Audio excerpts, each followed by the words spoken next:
Radio Claret América presenta Sediento de ti, la palabra, fuente de vida, con el sacerdote misionero claretiano Tony Díaz. Reflexiones diarias del Evangelio. Aquí iniciamos.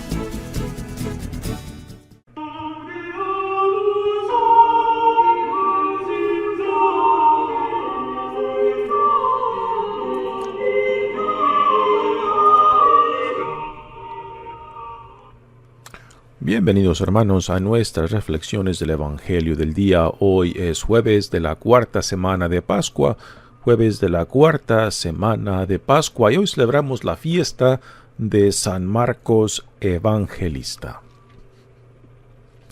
El Evangelio de hoy viene de Marcos capítulo 16 versículos 15 al 20.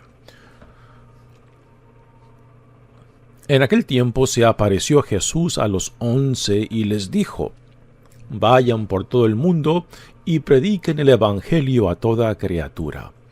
El que crea y se bautice, se salvará.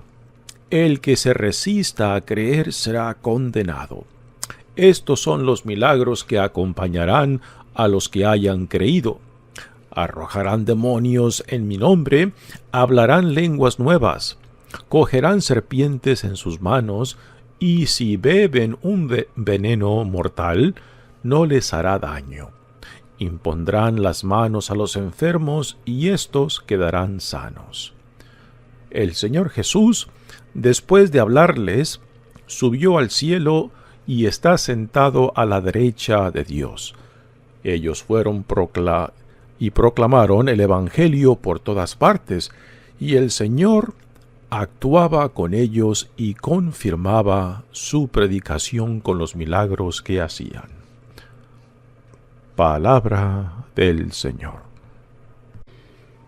Muy bien, demos comienzo a nuestra reflexión del Evangelio de hoy. Como mencioné al principio, hoy se celebra la fiesta de San Marcos Evangelista. ¿Quién es este evangelista que lleva el nombre de Marcos? La tradición dice que Marcos Evangelista es el mismo Juan Marcos que se menciona en los Hechos de los Apóstoles.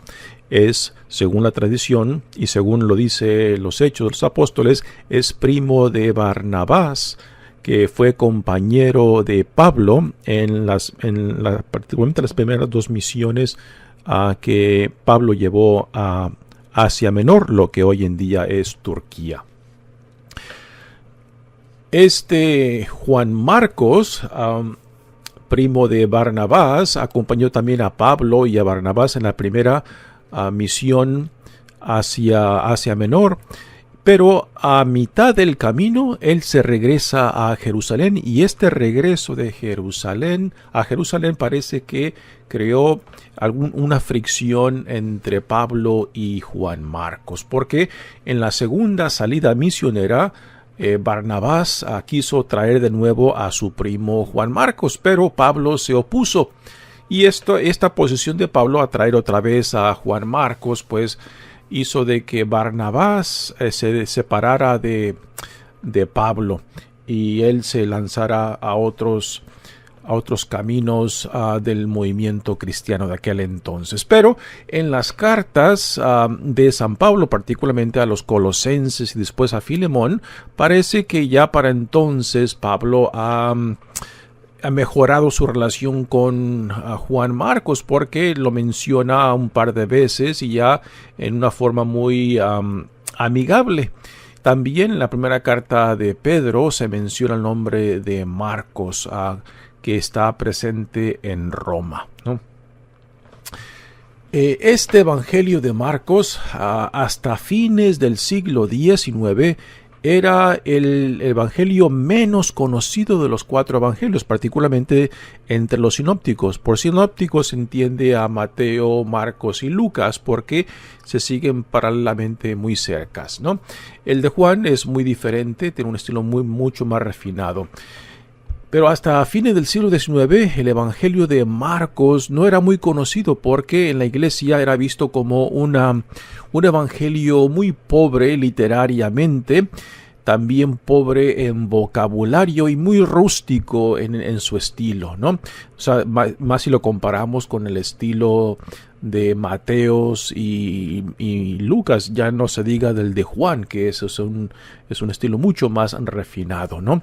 Así que hasta fines del siglo XIX, el Evangelio de Marcos se conoció muy poco, pero a fines del siglo XIX empezó en los ambientes bíblicos a utilizarse ciencias literarias como el método histórico para estudiar documentos antiguos.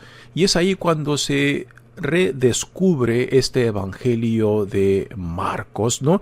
Y se dan cuenta de que este Evangelio de Marcos fue el primero de ser escrito de los evangelios, más o menos en el año 64, y según se dice que muy probable fue escrito en Roma, a petición de la comunidad cristiana de aquel entonces, que ya había traspasado los límites de la comunidad judía, y ya en su mayoría pues eran no judíos los que eran parte de la comunidad cristiana, y que fue en Roma donde se puso este evangelio de que pasa de la tradición oral a la tradición escrita, y que fue para la comunidad cristiana en Roma, que vivía una persecución y que en su mayoría era una comunidad pobre y perseguida. En el Evangelio de Marcos tiene también una singularidad muy interesante. No tiene, por ejemplo, las narraciones de la infancia de Jesús, cómo nació Jesús. Esto solamente lo encontramos en Mateo y Lucas, y tampoco tenemos una gran parte de la resurrección de Jesús como la encontramos también en Mateo y Lucas, y posteriormente después también el Evangelio de Juan.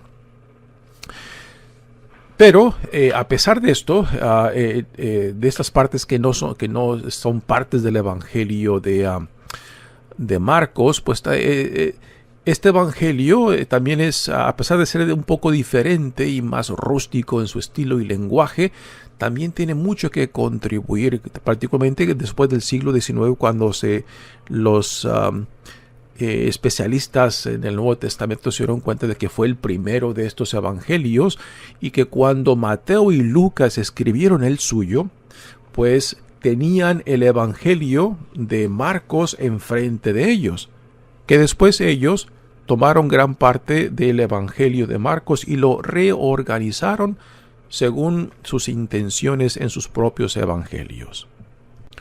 Otra particularidad que tiene el Evangelio de Marcos es de que se enfoca más en las obras de Jesús y no tanto las enseñanzas, y también hacia el final más en la pasión y crucifixión de Jesús que en la resurrección. El Evangelio de Marcos en los documentos más antiguos que se tienen termina de una forma muy repentina, muy abrupta, y se cree de que lo que hoy en día tenemos, la narración de la resurrección de Jesucristo, fue añadida mucho después a este evangelio, ¿no? Porque prácticamente termina con la muerte de Jesucristo, y en los documentos más antiguos de este evangelio no tiene gran cosa de la resurrección de Jesús, y que por esta causa posteriormente se le añadieron lo que hoy en día es parte del capítulo 16 del verso 19 hacia el final, al 20, que se cree que esto fue lo que se le añadió posteriormente al Evangelio.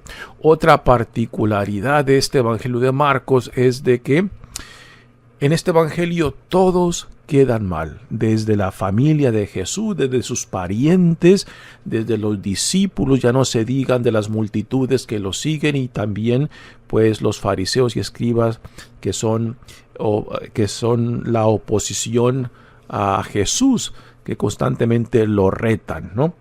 Así que todo el mundo queda mal en este evangelio. Y lo curioso es de que particularmente cuando habla de la familia de Jesús, incluyendo ahí entra María también, hay una escena en el capítulo 3, versículo 21, donde la familia de Jesús piensan que Jesús se ha vuelto loco y van a buscarlo a Cafarnaúm para llevárselo a casa antes de que se meta en problemas y después pues los pueda meter en problemas a ellos, ¿no? Y piensan que Jesús se ha vuelto loco, ¿no? Ya cuando Mateo y Lucas escriben sus evangelios, estas partes simplemente las ignoran y no las incluyen, ¿no? Es una forma de editar o decisiones de editar el Evangelio de Marcos que tanto Mateo como Lucas tomaron cuando escribieron el suyo, ¿no? Así que este Evangelio es muy singular en su estilo, en su vocabulario, también en la dinámica de cómo nos cuenta la vida de Jesús, ¿no? Nuevamente se enfoca más en las obras de Jesús que en las enseñanzas de Jesús. También, a pesar de ser el evangelio más corto entre Mateo y Lucas, las escenas de milagros particularmente, o sea, de las obras de Jesús, tienen mucho más detalles, lo cual es curioso que cuando Mateo toma esas mismas escenas, les quita una diversidad de detalles, ¿no? Que prácticamente les roba Mateo la intensidad, la emotividad y la tensión que se encuentran en esas escenas, ¿no? Así que tanto Mateo como Lucas incluyen la mayor parte del Evangelio de Marcos en los suyos, pero reorganizan el contenido según la intencionalidad que cada uno tiene, ¿no? Y nuevamente Marcos no tiene las narraciones del nacimiento ni de la infancia de Jesús y una parte que se le añadió posteriormente de la resurrección. Pero en los evangelios de Mateo y Lucas y también en el de Juan, pues tenemos el tema de la resurrección discutido y expresado ampliamente. En la parte que se le añadió posteriormente de la resurrección, se cree de que aquellos que le añadieron esta parte de la resurrección, el capítulo 16 del verso 9 hacia el 20, se cree de que aquellos que le añadieron esta parte tomaron partes tanto de Mateo, Lucas y de Juan para componer esta sección que después muy posteriormente se le añadió. Pero como testimonio, pues tenemos que dar gracias a Dios de este testamento que nos dejó Marcos, ¿no? Y aunque no se sabe con certidumbre que este evangelista Marcos es el mismo Juan Marcos, tampoco hay mucho para que se niegue esta conexión entre el evangelista y este personaje Juan Marcos que se menciona en los Hechos de los Apóstoles y en las cartas de San Pablo y en la primera de Pedro. Aunque es un evangelio muy rústico y pobre en vocabulario, según nos dicen los comentaristas, pero este evangelista nos deja pues un testamento impresionante, un punto de vista en el cual Jesús simplemente es malentendido por todo mundo, y también utiliza esta práctica de crear misterio en torno a su identidad y providencia, ¿no?